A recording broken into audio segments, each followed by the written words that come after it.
어머니 제 밥 왜 이렇게 생겼어요? 그러니까 어머니가 너 많이 먹으라고 이러시는 거예요.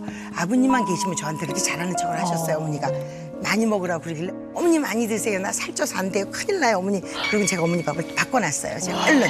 그랬더니 어머니가 못 배워 먹긴 이렇게 얘기를 하셔요. 그래서 제가 그날은 말씀을 드려야 되겠다 싶어서 어머니 저 그런 밥 먹기 싫어요. 제가 아직 풍습도 모르겠고 잘 모르고 어머니 아직 조금 낯설고 서러워요. 근데 어머니가 밥을 그렇게 주시니까 제가 눈물이 나요. 그랬더니 어머니가 네가 밥 먹고 사는 집 딸이라서 싫다. 밥 먹고 사는 집 딸이라 싫대요. 근데 어머니가 그러시면서 너하고 결혼하겠다고 할 때 내가 충격이었어. 미나이가 결혼하자는 데가 너무 많았다라는 거죠. 의사 선생님도 계셨고 또 우리 아가씨 그 친구가 있었어요. 그분은 소아과신 분인데 그렇게 그 엄마가 하자는 그 엄마도 소아과 의사였대요. 그 집하고 했어야 돼. 어머나. 이러시는 거예요. 근데 제가 그때 이제 선생님 말씀대로 말이 제가 어머니 그러면 그때 시키지 왜 그랬어요? 저는 안 하고 싶었어요. 근데 하자고 하도 들랑거려서 동네 창피해서 했어야죠. 제가 이렇게 말씀드렸더니 그날로 어머니 눈에 완전히 난 거죠. 저건 꼭꼭 밟아야겠다. 그날부터 신우이하고 어머니가 저한테 말을 안 시키셔요. 그 이후로 계속. 네, 한 1년 정도 그랬던 것 같아요. 1년 같이 사는데. 네. 밥을 푼다고 제가 이렇게 서 있었을 때 어머니가 예, 밥은 내가 푼다 그러시더라고요. 그래서 그 옆에 제가 딱 가서 이렇게 서 있었어요. 어머니가 밥을 이렇게 푸시더니 너희 아버님 진지야? 그래서 이렇게 얼른 갖다 놓고 또 와서 딱 서 있었어요. 이건 내 밥이다 그러시길래 네 어머니 이렇게 하고는 이제 갖다 놨어요. 그다음에 애들 아빠 밥을 푸고 그러면 제가 그 집의 맏아들의 며느리니까 지금까지의 나는 이제 내 밥 차례잖아요. 근데 어머니가 밥을 얘만큼 뜨시더니 너희 신우 밥이야. 이렇게 얘기를 하셔요. 그리고 나서 그 다음에 나무 주걱이었나 봐요. 거기에 밥알이 덜덜 막 붙었는데 그걸 어머니가 이렇게 뜨는 척을 이렇게 하시더니 그 밥의 주걱을 제 앞에서 쓱 긁어서 이렇게 주시는 거예요. 근데 제가 얼른 메시지가 딱 오는 거예요. 너 까불지 마. 너란 존재는 우리 집의 순위가 이거야. 이렇게 얘기를 하시는 거예요. 저런. 이제 밥을 앉아서 먹으면서 내가 남편을 이렇게 복화술처럼 내 밥 왜 이렇게 생겼냐. 그게 눈물이 톡 떨어지더라고요. 그랬더니 남편이 우리 집은 밥 먹을 때 말 안 한대요. 그렇게 얘기를 해요. 그래서 첫날 시집 온 새색 씨가 밥상 앞에서 우울하면 안 되잖아요. 그래서 이제 밥을 먹는데 어머니가 콩나물 이렇게 드시더니 콩나물 나무 국물을 비싼 양념이야. 이것도 버리는 거 아니야. 그래서 제 밥에다 훅 붓는 거예요. 어머나. 보니까 남편분한테만 인정을 못 받은 게 아니라 그 중요한 가족인 네. 시어머니 네. 그리고 또 뭐 시누이 이런 분들한테도 그냥 인간 이해종으로서의 어떤 기본적인 인정, 네. 존중 이런 것들을 충분히 못 받으신 면이 있긴 네, 있네요. 맞아요. 네, 맞습니다. 그 당시에는 정말 많이 힘드셨을 것 같아요. 좀 마음이 어땠을지 좀 그 마음을 좀 들어보고 싶습니다. 뭐라고 할까요? 지금도 너무 가슴이 아픈 건 시댁에 같이 살 때 이렇게 식탁 안에서 아버님, 아가씨, 뭐 시동생 다 식사를 하시잖아요. 저는 그러면 빨리 일어나라는 말씀은 못 드리고 애라도 좀 안아주지. 지금 서서라도 밥을 먹을 텐데 너무 배가 고프잖아요. 저도. 근데 어머니도 식탁에 앉아 그냥 신문 보고 계셔. 신우이도 거기 앉아서 그냥 신문을 보고 앉았어요. 그런데 그 애를 업고 걸레를 들고 어머니하고 신우이가 다리 꼬고 앉아서 이렇게 다리 흔들면서 보시는 신문 밑을 제가 기어다니면서 떨어진 밥풀을 닦을 때 그때만 제가 생각을 했어요. 두고 보자. 이 또한 지나갈 거지만 보자. 그땐 제가 독을 품었었던 것 같아요. 딱 일주일 되는 날 어머니께서 저한테 김장해야 되니 김장 또 씻어라 그러시더라고요.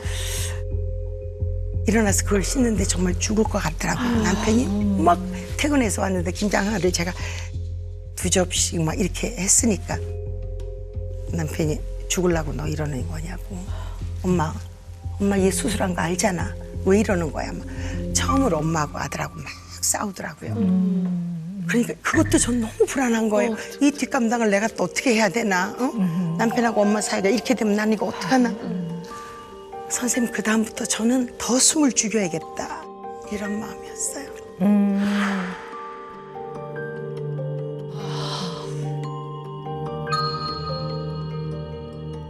저는 제가 정말 남편하고 이혼 안 하고 살았던 가장 첫 번째는 친정아버지께서 여자는 견디는 거라고 하셨기 때문에 견뎌야지 할 때가 참 많았어요. 선생님. 네.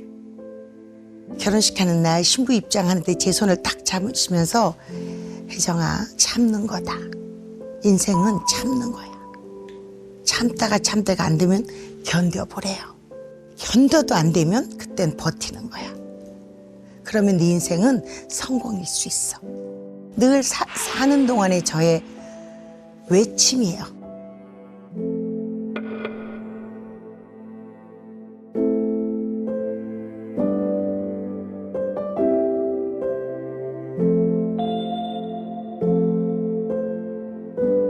그러니까 선생님 이렇게 세월이 지나고 보니까 그때 그 순간에 있었던 일을 화해는 할 것 같아요. 그런데 유독 어머니나 시누이나 가장 가까운 내 가족은 용서는 안 되는 거예요, 선생님.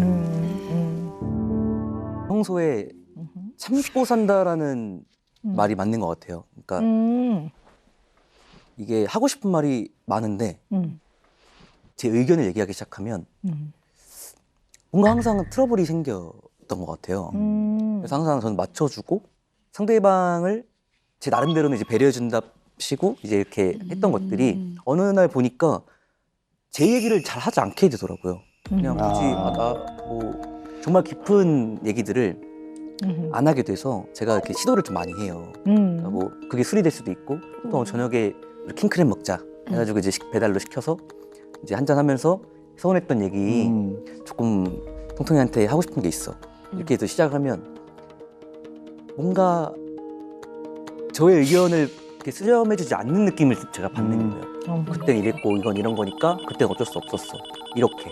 저는 그 꽂히는 게 그냥 오빠가 이제 한 잔, 두 잔 들어가고 처음에는 얘기를 되게 잘해요. 이렇게 해서 나는 이런 거였고 오빠 이런 얘기해도 될까? 하다가 서로 얘기가 무르익잖아요. 잘 얘기하고 있다가 좀 취했다 싶을 때 생색을 정말 많이 잘 내요. 생색 내는 거 생색이라는 것도 잘해주니까 생색 낼 게 있는 거예요 또. 그러니까 가족들 앞에서도 생색을 잘 내고 가족들 앞에서까지? 네, 그러니까 오빠는 나는 항상 인정을 받고 싶다. 그러니까 나는 그래서 생색 내는 거 할 때 아가씨께서 이 집안에서 가장 인정받는 사람은 오빠야. 근데 이제 오빠는 그거를 잘 모르더라고요. 그래? 그러니까 저는 오빠가 그렇게 얘기를 안 해도 오빠는 잘하고 있어. 오빠 최고지. 평소에도 그렇게 하는데 이런 것도 저는 인정이라고 이제 생각을 했던 건데 이제 이렇게 원할 때 언제 어디까지 이렇게 더 해줘야 인정을 될까? 이게 주정이 좀 섞이는 거잖아요, 사실은. 취하니까. 근데 그게 좀 평소에 생각했던 게 조금 과격하게 나오는 건데 저의 정말 풀고 싶은 욕구는 아까 말했던 인정이라고 생각해요. 저는 듣고 싶은 거예요, 그런 말들이. 그래서 이제 그런 인정들을 받고 싶은데 술이 한두 잔 들어가면 제가 제 입으로 이제 얘기를 하는 거죠. 오빠 그때 이런 거 이렇게 해서 결정했고 그때 이런 거 했는데 그때 나 잘했지. 살짝 이런 얘기들을 술을 먹고 하니까 살짝 이제 그런 거로 이제 좀 억울한 거. 네. 나도 잘했는데 오빠만 잘했어? 뭐 살짝 이제 이런 마음. 나만 노력한 게 아니라. 네. 본인 스스로도 지금 말씀하셨지만 인정이 되게 중요하신 분이에요. 근데 인정과 칭찬을 구별하셔야 돼요. 인정해 주는 거와 칭찬해 주는 건 다른 거예요. 칭찬을 계속 하고 있는 거예요. 자, 칭찬은요. 좋은 점이나 착하고 훌륭한 일을 높이 평가함. 이게 칭찬이고요. 인정하다는 확실히 그렇다고 여기다. 어머머. 이게 인정이에요.